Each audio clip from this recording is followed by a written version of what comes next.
Hello students, good morning to all of you.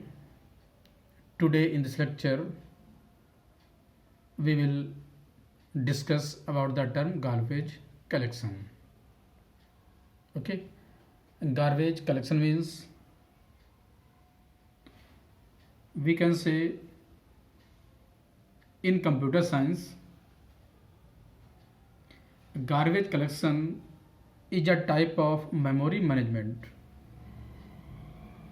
It automatically cleans up unused objects and pointers in memory and allow the resources to be used again. Okay, में जो garbage collection है memory management करने की एक technique है, एक mechanism है.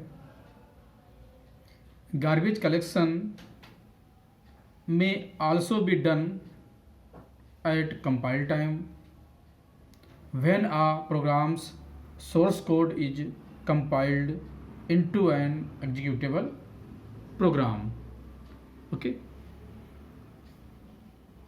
the maintenance of linked list in memory assumes the possibility of inserting new nodes into the lists and hence requires some mechanism which provides unused memory space for the new nodes.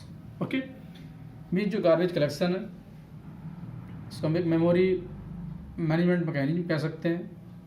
Okay, means जो भी unused memory space है okay वो new node को provide करता है concept. Okay, in the link list. Okay, suppose some memory space becomes reusable because a node is deleted from a list or an entire list is deleted from a program. Okay, जब भी computer से कोई भी data delete करते हैं या programme delete करते हैं ओके या लिंक लिस्ट से हम कोई भी नोड डिलीट करते हैं ओके तो after the deletion of that node okay जो मेमोरी स्पेस उस पर्टिकुलर नोड द्वारा कंज्यूम किया जा रहा है या यूज किया जा रहा था वो मेमोरी स्पेस फ्री हो जाता है. ओके, तो मीन्स जो फ्री स्पेस है ओके उसको दोबारा से यूज करने के लिए ओके उस अनयूज्ड जो मेमोरी स्पेस को मेंटेन करना that is garbage collection. Okay, one way to bring this about is to immediately reinsert the space into the free storage list. This method is time consuming for the operating system of a computer. कि means जैसे ही कोई note link list से हमने delete किया okay after that तुरंत ही उस जो space free हुआ है जो स्पेस ओके उसे जो फ्री स्टोरेज लिस्ट में उसे तुरंत ही री इंसर्ट कर दिया जाए. बट जो प्रोसेस है री inserting of the free space into free storage list it is very time consuming for the operating system. Okay, तो इससे क्या होगा जो ऑपरेटिंग सिस्टम की परफॉर्मेंस है वो डाउन हो जाएगी. Okay, so the operating system of a computer में periodically collect all the deleted space on to the free storage list. Okay, तो कंप्यूटर का जो ऑपरेटिंग सिस्टम है टाइम टू टाइम चेक करता रहता है कि अगर कोई स्पेस फ्री हुआ है ओके या किसी पर्टिकुलर डेटा को डिलीट करने के बाद जो डिलीटेड स्पेस है ओके उसको जो फ्री स्टोरेज लिस्ट है वहाँ पे ये मेंटेन करता है. This is the working of the operating system of the computer system. Any technique which does this called garbage collection. Okay, तो जो ओवरऑल प्रोसेस है जो लोग पढ़ रहे थे अभी जो भी टेक्निक इस प्रोसेस को मेंटेन करता है ओके जो भी टेक्निक के थ्रू ये प्रोसेस जो परफॉर्म होता है इसे बोलते हैं garbage collection. Together with the link list in memory a special list is maintained which consists of unused memory cells। Okay, computer में लिंक लिस्ट के साथ साथ एक स्पेशल लिस्ट मेंटेन होती है। ओके, जो स्पेशल लिस्ट है वहाँ पे जितना भी अनयूज्ड मेमोरी सेल्स हैं वो मेंटेन की जाती हैं। ओके, उस लिस्ट के अंदर अनयूज्ड मेमोरी स्पेस या मेमोरी सेल्स हैं वो स्टोर होती है। This list, which has its own pointer,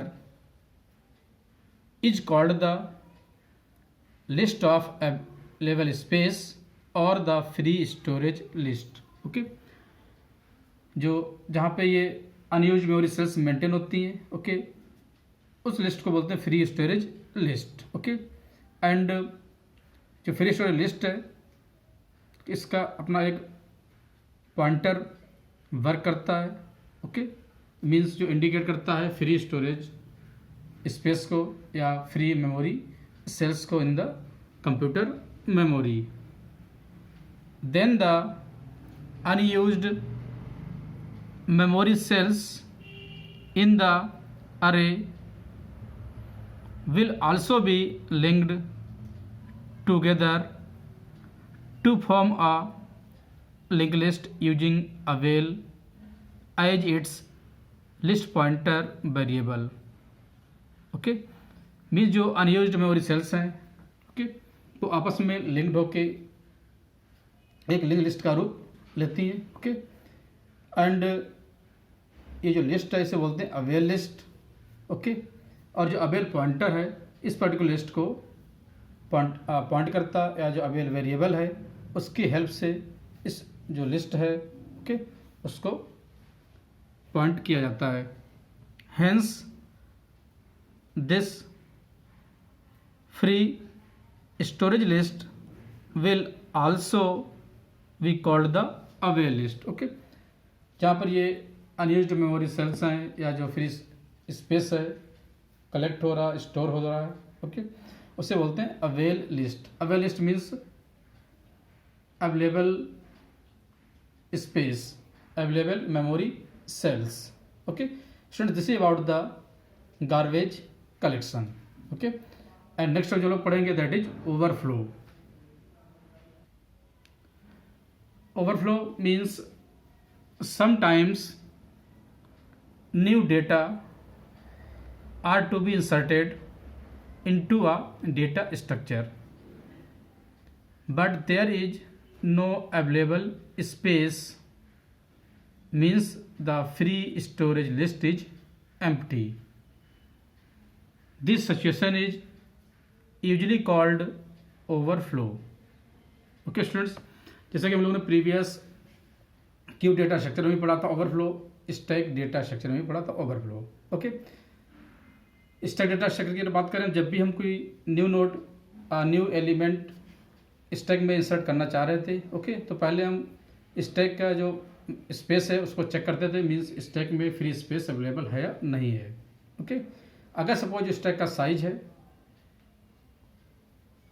उसमें मीन्स वो फुल है या स्टैक के अंदर फ्री किसी तरीके फ्री स्पेस अवेलेबल नहीं है ओके मीन्स हम न्यू एलिमेंट इंसर्ट नहीं कर पाते थे, उस कंडीशन को बोलते थे overflow condition.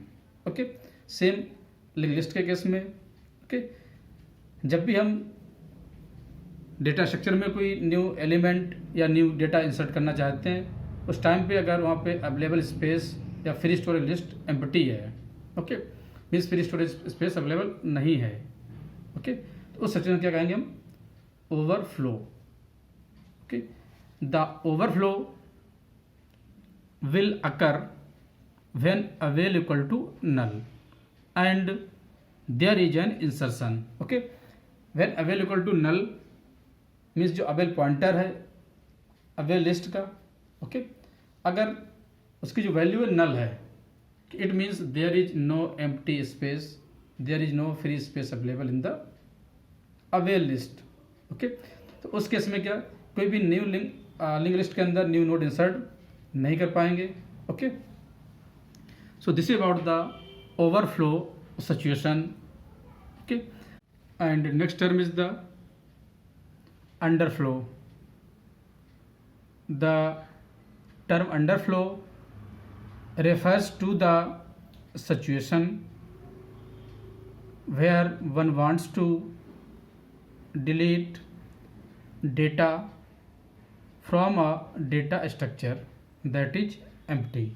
Okay, means underflow जो टर्म है उस पर्टिकुलर सिचुएशन को रेफर करता है, उस सिचुएशन के बारे में बताता है जब कोई भी किसी भी डेटा स्ट्रक्चर से हम कोई भी डेटा एलिमेंट या डेटा को डिलीट करना चाह रहे हो, बट जो डेटा स्ट्रक्चर है वो एम्प्टी है, मीन्स उसके अंदर कोई भी एलिमेंट अवेलेबल नहीं है.